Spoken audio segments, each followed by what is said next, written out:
जय हिंद दोस्तों। मैं हूं अंकुर त्रिपाठी और आप देख रहे हैं हमारा YouTube channel the Tripathi real talks. दोस्तों, आज मैं बात करने वाला हूं तेजस के बारे में। और ये बात लगता है कि अब भारतीय सरकार से करनी चाहिए, आपको, मुझे और हम सब लोग। देखिए, एक न्यूज आई है, अभी इंडियन एक्सप्रेस ने एक न्यूज दी है कि एचएएल ने, हिंदुस्तान एरोनॉटिकल लिमिटेड, इसने ये बोला है कि जो तेजस MK-A1 जो फाइटर जेट था, इसकी जो डिलीवरी डेट है वो यार और एक्सटेंड कर दी है इनने। अब इनका कहना है कि ये अब शायद likely to be delivered in in August. पहले ये डिलीवर होने थे यार फरवरी में, फरवरी से मार्च, अप्रैल, मई, जून, जुलाई, नाउ अगस्त, और हो सकता है ये नवंबर तक भी जाए। यार, आप समझो इस चीज को। देखो, इस मुद्दे पे बात करना क्यों जरूरी है। इस मुद्दे पे बात करना इसलिए जरूरी है क्योंकि अब मैं चाहता हूं कि मोदी जी को ना अब थोड़ा चाबी टाइट करनी पड़ेगी, और मतलब चाबी टाइट क्या, गिर्री घुमानी पड़ेगी यार।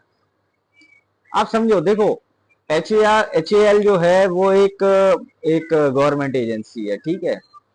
और देखा जाए तो वहां, मैं मना नहीं कर रहा कि एच ने कोई काम अच्छा नहीं किया। They have done really fantastic job in past time, but I don't know why ये जो तेजस की डिलीवरी है ये डिले हो रही है। और ये हमें, भैया आप समझो, ये हमें बहुत इंपॉर्टेंटली चाहिए यार। मैं तो कह रहा हूं कि जितनी जल्दी हो सके उतनी जल्दी डिलीवर कर लो, ठीक है जी। अब आप समझो यहाँ डिलीवरी डिले क्यों हुई। एचएएल का कहना है कि भाई जो इसके इंजन है और जो पीछे सप्लाई चेन है, इसमें शॉर्टेज आ गई और इसकी वहां से डिले हुआ, तो फिर वो एंड पॉइंट तक आते आते डिले हो गया। और अब धीरे धीरे वो सारी जो सप्लाई चेन के इश्यूज थे वो सॉर्ट आउट हो रहे हैं, और अब हम लाइकली इसको डिलीवर कर देंगे अगस्त में। मैं एक टाइमलाइन लेके चला हूं नवंबर तक की, जो न्यूज सोर्सेज से मुझे पता चल रहा है। मैं एक टाइमलाइन नवंबर तक की लेके चल रहा हूं, ठीक है जी। अब आप समझो, देखो, HEL is a government organisation और वहां डिले हुआ। इसरो भी तो गवर्नमेंट ऑर्गेनाइजेशन है। ISRO, Indian space research organisation जो है भाई, वो भी तो एक गवर्नमेंट ऑर्गेनाइजेशन है। और वहां तो चीजें डिले नहीं हो रही। और आप यकीन मानो यार, they are delivering their projects with prompt sharpness. मतलब उन्होंने सोचा कि मुझे इतने तक डिलीवर करना है, ये एक्यूरेसी होनी चाहिए, मुझे मार्स पे जाना है या मुझे चंद्रयान करना है या वॉट एवर जो भी है, मुझे जो जो चीजें करनी है, बट उनके प्रोजेक्ट डिलीवर हो रहे हैं ऑन टाइम। उसका रीजन क्या है भाई? उसका रीजन ये है कि इसरो का जो चेयरमैन है ना, इसरो की, आप समझो, इसरो की जो रिपोर्टिंग है ना, वो डायरेक्ट मोदी साहब को है, और मोदी साहब चाबी भर देते हैं। इसीलिए जो इसरो है, they are working, they are giving their outputs.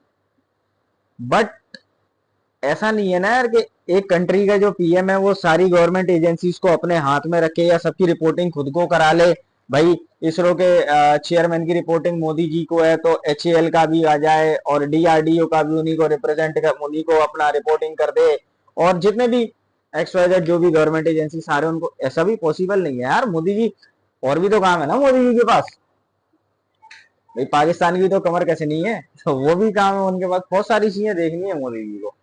लेकिन चक्कर क्या है कि यार देखो, अब बोला तो है कि आ, हम डिलीवर कर देंगे और ऐसा और वैसा, और थोड़ा डिले हो गया। लेकिन यहाँ पे आप एक चीज समझो, मैं ये चाहता हूं कि देखो, ये अब जो हम आत्मनिर्भर भारत कर रहे हैं या जो भी कर रहे हैं ना यार, इनको इनको स्टार्ट करने में ना हमने डिले बहुत कर दिया। मैं आपको, मेरे को जहां तक मैंने जो एनालिसिस किया है वो हमने डिले बहुत कर दिया। अगर यही सारा कार्यक्रम, हम 47 में आजाद हुए थे, अगर हम 47 के बाद, चलो 50 गया, 60 गया, अगर हम 60, चलो 60 भी गया, 70 तक मान लिया, 70 तक गया कि भाई एक कंट्री नई अभी फ्री हुई है, उसको 20 22 25 साल का टेन्योर चाहिए स्टेबल होने के लिए, हम स्टेबल हो गए। लेकिन एटलीस्ट 70 के बाद हमको इस इस चीज पर काम करना शुरू करना था ना यार। हम वही मिग 21 लेके खेल रहे थे, हम वही मिग 21 हम यार आगे के बारे में हमने सोचा नहीं ना यार। आप सोचो, इंडिया के पास 5th जनरेशन एयरक्राफ्ट नहीं है, फाइटर जेट नहीं है। एंड चाइना ने तो 5th जनरेशन डिप्लॉय कर दी है बॉर्डर पे, एलएसी पे, लाइन ऑफ एक्चुअल कंट्रोल पे। चाइना ने 5th जनरेशन के जो एयरक्राफ्ट हैं वो अपने डिप्लॉय कर दिए हैं, and now they are working on the 6th generation. No doubt, देखो राफेल बढ़िया है और चाइना की तो लुप लुप होती है राफेल के नाम से, है ना। बट हम चाह रहे थे कि यार देखो मिग 21 को हम रिप्लेस कर रहे हैं, तेजस, यहां से हमारा तेजस आ जाए, वहां से राफेल आ ही रहा है ना। तो ये सारी चीजें एक चलती रहे और टाइमली होती रहे तो एटलीस्ट हम चाइना को जवाब दे पाएंगे। बट अगर ये चीजों में डिले हो रहा है तो यार उसमें थोड़ा दिक्कत है, और अब मोदी जी को थोड़ी चाबी घुमानी चाहिए और यहां पर इंट्रोड्यूस करना चाहिए दोस्तों, मैं कहता हूं इंडियन कंपनीज को। आप समझो यार, आप ठीक है, आप पहले हम काम क्या करते थे, पहले हमने कुछ ऐसा R&D नहीं करी, हमने कुछ रिसर्च नहीं की, हमने कुछ डेवलपमेंट्स नहीं की, हमने आत्मनिर्भर भारत पे काम नहीं किया। पहले क्या था, बस एक काम करो, अच्छा इतने चाहिए, चलो चेक काटो ले जाओ यार, ले आओ। यार दूसरों पे डिपेंड थे हम। अब हम जब खुद पे काम कर रहे हैं ना, तो उसको हम करें तो बिल्कुल 100% एफर्ट्स के साथ करें। भाई मैं कहता हूँ चलो ठीक है, आपने राफेल खरीद लिया यार, आप इनसे अमेरिका से भी एयरक्राफ्ट परचेस कर लो। आप समझो, आप अमेरिका से भी एयरक्राफ्ट परचेस कर लो और उनसे आप यार सीधी शर्त रख दो जो मोदी जी रख रहे हैं कि भाई हम आपसे खरीद रहे हैं लेकिन इसकी टेक्नोलॉजी आप हमें देंगे और ये इंडिया में बनेगा। और वहां पर आप इंट्रोड्यूस करो किसको, यार हमारे पास क्या नहीं है, हमारे पास टाटा है, we have Tata, we have Ambanis, we have Adanis, we have one more is there Mahindra ji. बहुत सारे लोग हैं यार, ये इन्वेस्ट नहीं कर सकते क्या भाई, बहुत बहुत ज्यादा इन्वेस्ट कर सकते हैं। तो इन लोगों से भी मैं कहना चाहता हूं यार, आप लोग इन्वेस्टमेंट करो, अब थोड़ा रिसर्च की तरफ मोटा पैसा डालो, इसका आउटपुट आपको, चलो आप आज डालोगे ये नहीं है कि आपको कल मिलेगा, लेकिन आपको मिलेगा भाई, आपको इतना इमेंस आउटपुट मिलेगा ना, इसका इतना इमेंस प्रॉफिट मिलेगा जिसकी यार नहीं। और साथ ही साथ जॉब्स क्रिएट होंगी इंडिया में, भाई एक सेक्टर अलग से ओपन हो जाएगा ना यार, तो एक जॉब्स क्रिएट हो जाएंगी इंडिया में, बहुत सारी अपॉर्चुनिटीज आ जाएंगी। तो ये चीज पे थोड़ा ध्यान देना चाहिए। मोदी जी से मेरी बस यही रिक्वेस्ट है कि आप थोड़ा इस चीज के बारे में भी सोचो, और साथ साथ ऐसा मत करो कि बिल्कुल हम डिपेंड हो जाएं आत्मनिर्भर भारत पे। यार उसका उसका एक लॉन्ग लॉन्ग टर्म प्रोजेक्ट है, वो रेडी होगा 2040 2045 तक। तब तक क्या चाइना से वॉर नहीं होगा भाई, ये तो अभी रखा है, हो सकता है 2-4 साल में हो जाए, हो सकता है 8 साल में हो जाए, हो सकता है 10 साल में भी ना हो, लेकिन 90% प्रोबेबिलिटी है कि we will have a war with China. और इसकी शुरुआत चाइना करेगा, पहाड़ों में, खत्म करेंगे हम समुद्र में और आसमान में। ठीक है, तो मोदी जी थोड़ा इसके बारे में सोचो, और अगर मेरा ये वीडियो आप तक पहुंचे तो एक बार थोड़ा अपना मन बनाना जरा इस चीज के लिए जो मैं कह रहा हूँ, थोड़ा प्राइवेट सेक्टर को इसमें इंडल्ज करो, आप इसमें डालो प्राइवेट सेक्टर को, they will give you a better outputs.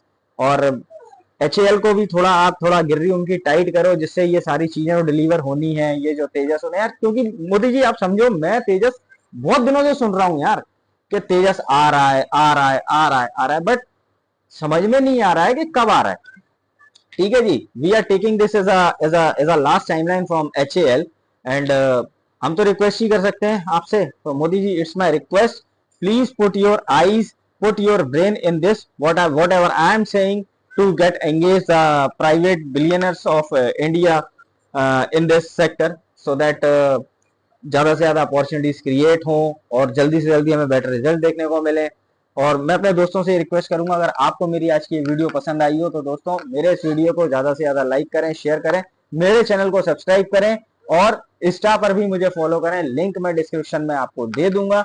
तब तक के आप, मिलता हूं आपसे नेक्स्ट वीडियो में, तब तक के लिए जय हिंद, जय भारत।